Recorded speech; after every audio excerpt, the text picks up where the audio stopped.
Hello, let's talk about the Work Tuff Elbrus.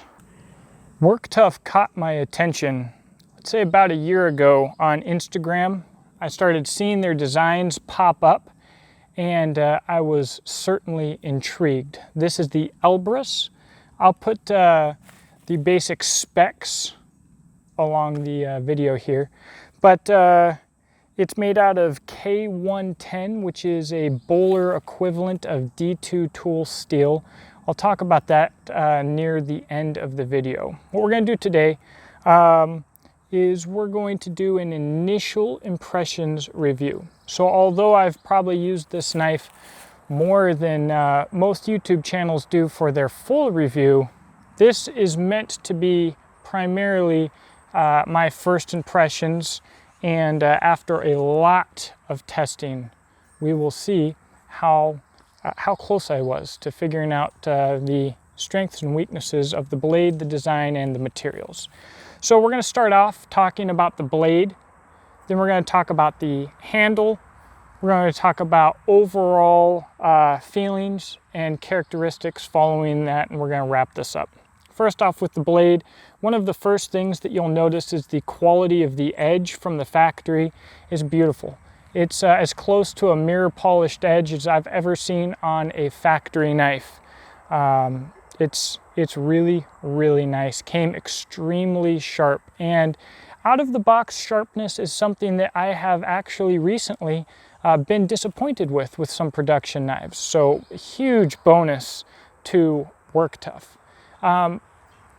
The edge is slightly thick. I would not call this a overly thick edge like some companies do use, and it is well suited to the size of the knife, although I believe it could be a bit thinner. I'd expect this kind of edge thickness from a much larger knife, but the flat saber grind, the nice unsharpened swedge here, the thumb ramp, and the choil on this knife are flawlessly designed.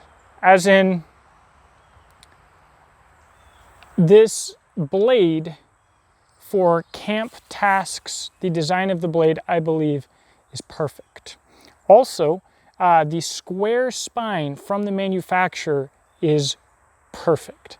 As in, this knife throws gobs of sparks. It rains fire on your tinder. And again, that is something that's really hard to find, especially in this price range, which we're going to talk about later, again, at the end with the characteristics. Next up is the handle. This handle is textured, but not rough. I cannot see anyone complaining of hot spots. There are no sharp edges whatsoever on this handle. No corners, no hot spots so far. This is probably one of the finest handles I've ever had on a non-custom knife. I've had a lot of really nice ones, but this one is essentially custom in quality, and it really blurs the line between a production knife, a mid-tech, and a custom, all around when it comes to quality. And so these knives are made in Taiwan, which originally gave me a moment of pause, and we're going to talk about that again later. But I found out why the handle is so nice, and this is why. Because a lot of attention to detail goes into every single knife, hand detail, and you just don't see that not only in this production category or in this price range. It's ridiculous. So the handle is incredibly nice. And how do the handle and the blade get along with each other? Perfect. Choil is of the perfect size and the perfect place. Literally, I believe that this knife, for a belt knife, is perfectly designed.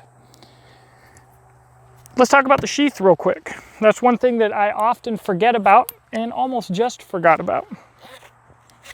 The sheath, again, wonderful for a production knife. Now the looks, the shape of the sheath, it's not going to make anybody go crazy.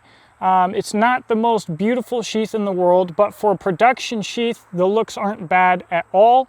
The thumb ramp is quite nice, And more importantly than any of that is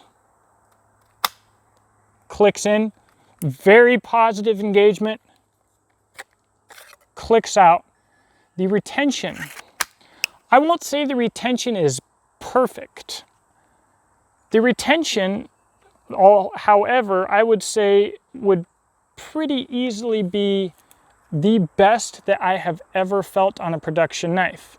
The only retention that I've ever felt that was better was from Doug Wilson at Yellow Hawk Custom Kydex, and he sets the standards very high. No one will replace this sheath because it doesn't work well enough for them. Nobody. If they replace it, it's because they love the knife and they want one that looks the way that they want it to look. That's the sheath. The package is not perfect. The Kydex dangler, although well made, I don't like the attachment, only having 2 points of attachment here. These being completely flat, I don't feel like I can get these as tight as I want, but most importantly, when you wear this, you can get a little bit of this slapping of the handle to the belt loop here. I'm not a big fan of that, being that the sheath is so good. This knife is absolutely worth a bit of custom dangler options. And so I certainly would do that. It's probably spaced to where it could use a tech lock. I'm honestly not 100% sure. But I also do not trust Kydex danglers. So Work Tuff, if you're watching this 100% Kydex construction here, Kydex in any application, if it's bearing weight and it flexes a certain number of times, it will fail. It doesn't even have to be a combat environment. A couple years, hot, cold, lots of use, it'll break. So what I believe would be the perfect fix for this particular problem from the factory, again, if Work Tuff is watching, or if someone wanted to do this themselves, would be instead to have this attached to webbing, a wide piece of nylon webbing here that the belt would go through instead of a piece of Kydex. I think that would be a very useful upgrade. So my thoughts overall. The knife costs just over $100 on Amazon, $104. So it puts it squarely in competition with Tops, Essie, K-Bar. But even considering its competition for its size, it's still more affordable. An SE6 or nearly any Tops this size will cost you a little bit more. And you will not get this level of fit and finish. I'm not saying that I like the knife better per se, but you will not get this level of fit and finish and quality for this price from any other manufacturer anywhere that I'm aware of, and I'm aware of a lot of knives. Things that gave me pause. I actually was going to contact them and didn't for quite some time. I'm gonna be honest, for 2 reasons. One was they were in Taiwan, and 2, at the time all of their knives were D2. I hate D2. This knife is D2. I have another one, an SK85, which is a modified 1080 series steel, and I highly prefer that. But I like reviewing knives that are D2 because we're gonna, find out if my bias is valid or not. Basically, we're gonna see eventually if it breaks. So here's what we're gonna do. On both of my Work Tuff knives, the edge thickness is the same. If I can keep the SK85 knife as sharp as I like, and if it performs as well as I like, I'll leave it that way. But this guy in D2 is I assume, is going to be rather hard to sharpen. So I'm going to send it to Fontaine's Sharpening Service, who is going to professionally raise this bevel and thin out the edge to what I think would be ideal. The problem is I don't know if D2 will be able to hold, to be strong enough laterally to have an appropriate edge on a knife like this, whereas SK85 is strong enough, so I might send them both. And then I will not only continue to test this knife as it is from the factory, I'll give you my ultimate thoughts about that Then we'll thin the edge out to where I want it. We'll test it again. We'll see if the steel is tough enough to hold up to it. Overall, first off,